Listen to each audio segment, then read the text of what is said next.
欢迎各位收看这部影片，我是 Nook。别忘了看过影片后要去留言说说你的看法和分享自己的生存经验咯。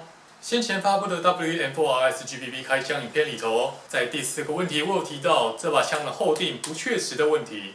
这部影片就要来谈谈这个问题的细节以及它的解决方法。我会将内容分成成因与解决方案2个部分，请各位先比较看看是否和你的状况相同，再决定是否要使用这个解决方案哦。最后声明，这些解决方案仅适合进阶玩家或者枪将，我不会对仿效而造成的损坏来承担责任。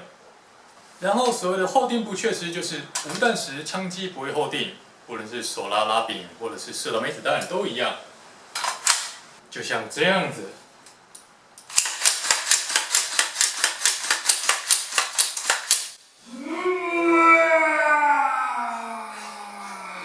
首先，我们来了解一下这个问题的成因。后定不确实通常出在这2样东西上头。第一样是枪机卡损，在不拆卸的时候，用手去摇动它时，会看到枪机卡损不断晃动，而这个晃动会造成卡损内部的位移问题，产生枪机无法卡住的状况。当拆卸下来时，要注意的是跟枪机护顶的这一面是否为平的。如果它呈现斜的，这通常是太常使用它来释放枪机，与枪机不断摩擦所造成的结果。接下来要注意的是与上枪身接触的点，这个点它会顶到上枪身内侧，请注意它的长度是否维持在 4.5 毫米到5毫米。通常这个长度能刚好顶住枪机，如果太长，请把它给修短。以上就是枪机卡损要注意的部分。第2样要注意的部分是弹匣的后定片，这个后定片有点公差的问题，可以看到它会晃动，看起来并不是这么的牢靠，这就是造成枪机卡损没有正常顶起，然后枪机会卡不住的另外一个原因。不过问题还存在于更里头，当中的后定片、联动杆还有填弹嘴，这几个都是修磨的重点项目。首先要注意的是后定片，它运作时并没有顶到最高处，因此检查一下该零件是否有顶到外壁。如果没有的话，那会需要修磨的角度是顶起后接触弹匣的这个位置，以便让它能够顶得更高。联动杆的部分是因为顶弹块而能够顶到后定片，在这个状况可以看到联动杆其实是能晃动的。会晃动的部分便是接下来需要修磨的部分，同时也要注意它是否有卡到外壁，如果有卡到的话，稍微修磨一下。填弹嘴是这次要打磨的重点，从这边可以看到它的底部突出一块，这里刚好挡到顶弹块的运作，在装上时能够明显看到它顶得不够上去，而造成联动杆的不正常晃动，后定片也无法顶到正确位置。接下来就是实际修正了。首先以最为简单的部分枪机卡损来进行处理。一开始有提到它会很明显的晃动，我们需要在枪机卡损旁边的缝隙中插入一片东西来顶住它，使它不会那么容易晃动。那么我准备的东西是一块硬底板、塑胶片、打洞工具、铁锤，还有锥子。以上这5样东西，首先要注意的是，究竟这塑胶片的厚度是否能够刚好塞进枪机卡损旁。可以先试着找出适当厚度，如果太厚就进行打磨，打磨方式因人而异。我是拿150号水砂纸针对一小部分来打磨，打磨的动作可能会持续好一阵子，你需要有强大的耐心。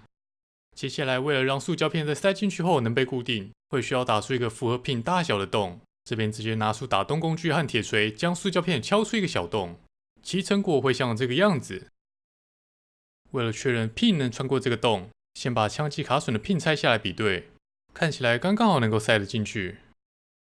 最后需要将塑胶片剪成适合的大小，以便能够刚好塞进去，又不会在外观上有明显的突出。在这里我会把它剪成一个圆形的样子。现在我们来做一下顺畅度的测试。在装上去之前，请务必对塑胶片上点细油，减少挤压时的摩擦力。再来就看要将塑胶片装在左侧还是右侧。我是决定装在右侧，因为第一眼就看到有缝隙，装上时需要小心一点调整，毕竟这个零件面积实在太小。可以的话多用些辅助工具来帮忙。装上pin之前，先用锥子对洞口做调整，以避免塑胶片没对上洞口，最后才将pin给摆入，并利用铁锤和螺丝起子装回去。现在能够看到摇晃程度已经得到明显的改善。接下来是枪机卡损内部的检查了。我们先看看贴向枪身的这个部分，它的厚度请拿测量工具来检查。我是直接拿卷尺，测量过后看起来是 5.5 毫米，需要打磨至5毫米才行。至于打磨的方式，我是拿锉刀来磨，接着再使用600号水砂纸来磨。再来是与枪机接触的部分，它看起来还算不错，不过我想要稍微打磨抛光一下，会需要磨的地方是枪机面以及两侧，因为它们做动时就会与枪机部摩擦，打磨一下应该可以降低摩擦上的耗损。将表面给清理干净过后，可以在枪机卡榫上头沾一点水，并用600号水砂纸打磨。基本上打磨到觉得 OK 就好，不要磨得太开心，把枪机卡榫都磨到化掉了。接下来就换处理弹匣。其实弹匣不怎么好拆装，不过这边不谈那种东西。我们先拆开弹匣外部铁盒，针对弹匣各项零件的作动状况做评估。后定片看起来只有接触面需要打磨，可以直接拿锉刀来进行处理。由于会掉铁屑，建议备好一个垃圾桶在旁边，每磨好一次就清理一下，再放回去比对，直到看起来作动完美。联动杆的部分需要视情况而定，需要打磨的部分是这块零件的上方，这能够让联动杆的角度更好。另外一样要检查是否有卡到外壁，如果没有就可以放着不管。这一样可以拿锉刀来进行处理，记得不要磨错方向了，磨错位置可就没效果了哦。磨完后大概会是这样，只要磨到这块就好。最后是填弹嘴，整个拆卸下来是长这个样子。我们要处理的是底下这一块突出物，不过为了确认需要切割的大小，我们必须先将零件装上，借此来比对一下大约要切割的大小。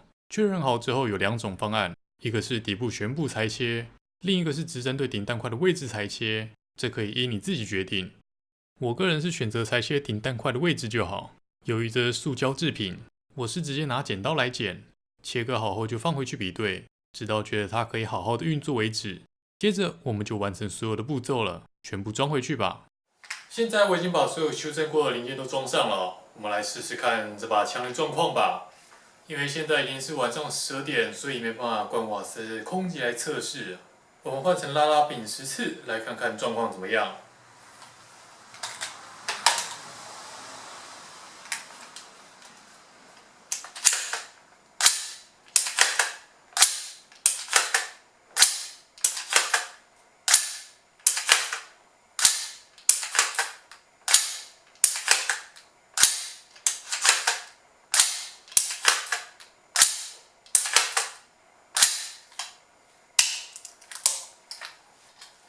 看起来状况非常的良好，这些解决方案确实能够把后顶部确实的问题给解决哦。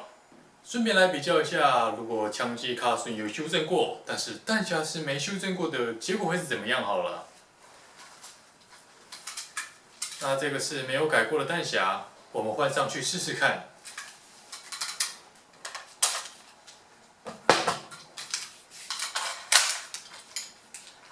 一样测试拉拉柄10次。